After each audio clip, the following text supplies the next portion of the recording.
sida Hawaii Mareykanka mid ka mid ah jasiiradaha ugu quruxda badan caalamka. Si kastaba ha ahaatee dad badan ma oga.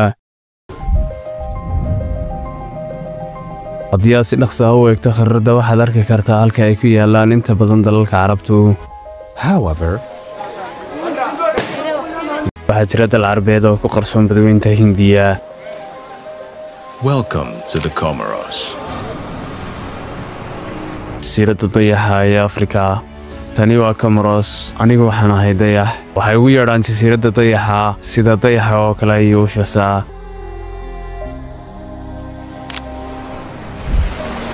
suldaanku wuxuu ka yimid Yemen soo gaarsiiyo diinta Islaamka una keeno Comoros. Islaamka iyo Carabiga waxaa halkan keenay Cumaani iyo Yemeniyiin waqti fog oo horeysay. Francisco wuxuu gumeystay jasiiraddan ilaa 3 ka mid ah ay xorriyadeeda dib u siiyeen, laakiin tan afraad waxay go'aansatay inay sii haysato. Welcome to the Comoros. Jasiiradda waxaa lagu magacaabaa Comor. waa halka caasimadda Moroni ku taalo. jasiiraddan waxaa lagu magacaabaa Anjouan, tanna waxaa lagu magacaabaa Mohali. tan ugu dambeysana waa tii dhalinyarada Soomaaliyeed lacagaha lagaga dhici jiray waa Mayotte, taasoo weli Francisco haysto. si aad u gasho waxaad u baahan tahay fiiso. ilaahay idin barakeeyo. waxaa jira 4 jasiiradood, laakiin waxaa jirta jasiirad taas oo weli ku hoos jirta gumaystaha Faransiiska. taasina waa cadaalad darro sida uu dhigayo sharciga caalamiga ah. jasiiradda waxay xaq u leedahay inay ku biirto jasiiradaha kale ee Comoros. Francisco weli awood ayuu ku haystaa jasiiraddan. taasina waa xadgudub ku saabsan sharciga caalamiga ah.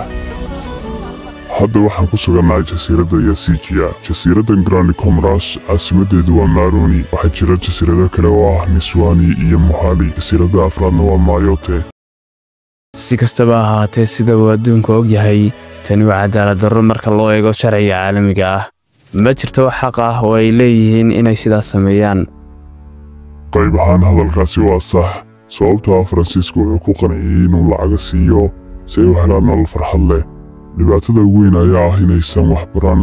sababta ay lacag ugu bixiyaanna waa si ayna waxbarasho u helin. inta badanna waa dad aan aqoon lahayn.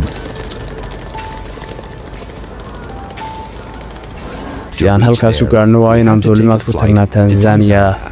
Dar es Salaam. And from there, kadibna halkaas ayaan uga safri doonaa. waa mid ka mid ah jasiiradaha ugu go'doonsan adduunka.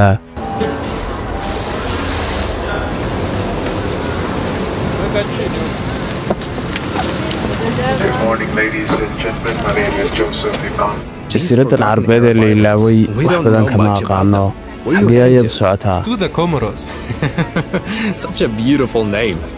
waxaa laga soo qaatay ereyga qamar ee Its Carabiga. residents speak Arabic. Good morning, ladies and gentlemen. Assalamu alaikum. Welcome on board on our Airbus 220 Air Tanzania flight number TC. Siciid ayaa inaga qaadi doona garoonka diyaaradaha. Siciid wuxuu noqon doonaa martigeliyaheena. Speak some Arabic. Great. The Comoros. The Comoros, huh? Yes. Let's go. Let's go. The Comoros. waxaan gaarnay jasiiradda Mori. halkan waxaan uga safri karnaa 2 jasiiradood oo kale, laakiin ta saddexaad ma tegi karno sababtoo ah weli Faransiiska ayaa haysta.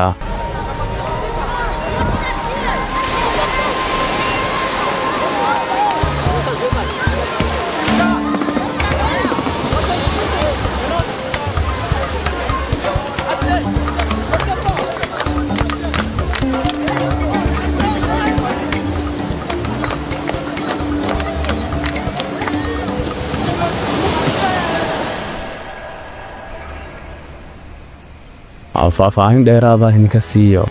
4 jasiiradood waxay matalaan caalamkooda. kani waa calanka Comoros. wuxuu leeyahay 4 xidigood, laakiin khariidadu ma dhammaystirna sababtoo ah waxaa jira jasiirad weli la haysto. waxay ku taallaa inta u dhaxaysa Madagascar, Tanzania iyo Mozambique. waxay u qurux badan tahay sida dayaxa.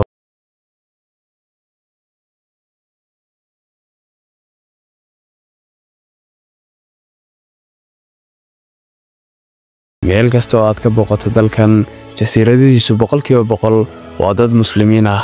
bal suurayso, kani waa dal Carabeed laakiin luqadii Carabeed ay ku dhowdahay inay lunto. sidaas darteed waa dal carabeed oo la ilaaway. Masaajidda badan ayaa meel kasta ku yaala, dhirta cagaaran ayaa iga yaabisay dalkan, waxay shabahaan Mauritius. Laakiin adeegyada iyo hoteeladu way ku yar yihiin sababtoo ah waa dal aan si fiican loo qiimeyn. Dalkan waa la hilmaamay, waxa u dhaxeeya Madagascar iyo Tanzania. dalkani wuxuu u qalmaa intan uu yahay in ka badan.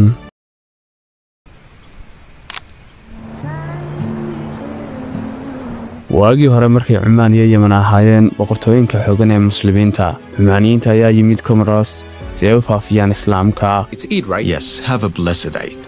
This part is the tomb, the Sultan who people come to find this island from Yemen, and they coming here to Ikoni to settle. This was his palace and his house. The Sultan come from Yemen to bring the Islam Quran to Comoros.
First day of spring, I just wanna sing.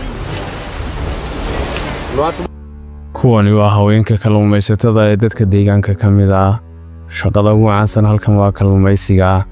Xirfadan ma aha mid u gaar ah ragga oo kaliya, haweenkuna sidoo kale way ka qayb qaataan. waa jasiirad carabeed oo la ilaaway, dadkeedu waa dad aad u naxariis badan, laakiin ma laha adeegyo. ma jiraan hoteelo badan, kaliya 2 ayaa ka jira goobtan. waxa aad u adag in la helo hagaha dalxiisyada. ma jiraan duulimaadyo caalami ah oo toos ah marka laga reebo dhowr dal sida Kenya, Ethiopia iyo Tanzania. sidaas darteed waxay u muuqataan jasiiradu xayiran tahay, dad badanna halkan ma iman karaan.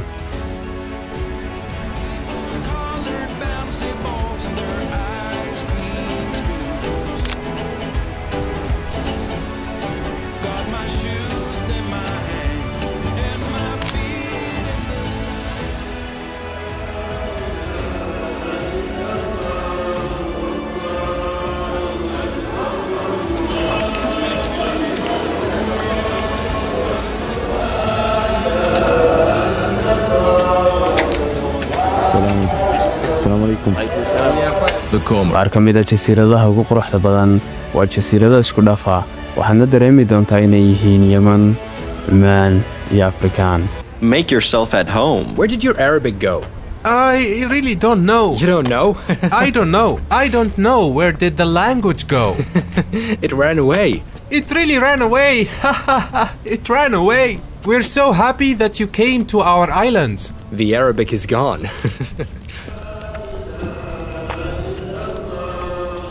We finished. waxaan ka soo baxnay masaajidka. waxaan arkay qaar ka mid ah dadku inay ku labisan yihiin dhar madow. waxay yidhaahdaan kuwaas waa odayaasha. waxay tan ka dhexleen suldaanadii boqortooyada Cusmaaniyiinta. markii ay halkan ka talin jireen, waqti hore waxay xidhnaan jireen dhar sidan oo kale ah. beeshantii madow xitaa waqtiyada xafladaha aroosyada ayay sidaan u xidhaan. Why is this Arab country forgotten?